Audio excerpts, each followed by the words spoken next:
Hey guys, today I'm going to tell you how to fix access denied when opening a file or folder in Windows 11. If you're using Windows 11 and you're facing the issue that whenever you try to open any file or any folder in your Windows 11, you might see the error of access denied. So let's see how can you fix this issue. You just have to open this PC, and many of your files or folders in your C drive haven't accessed, or you might get this error. So I'm gonna open a program file, and here let's say I'm going to select this one. Just right click on this, with which folder or file you're facing the issue. You just have to right click on that and then click on properties, and in properties just go to security tab, and here go to advanced option.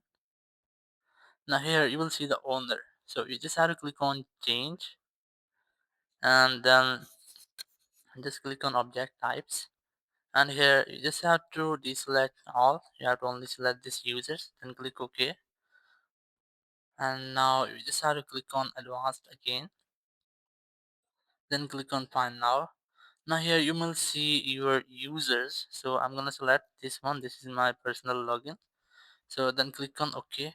Then once you have done, click on OK again, and here you will see that owner has now been changed. So you just have to enable some permissions. Click on apply first, then click on OK. Then once you have done, you have to close this. Now you can easily access any file or any folder on your Windows 11 with which you're facing the issue. Thank you very much for watching the video. Until next video, bye bye.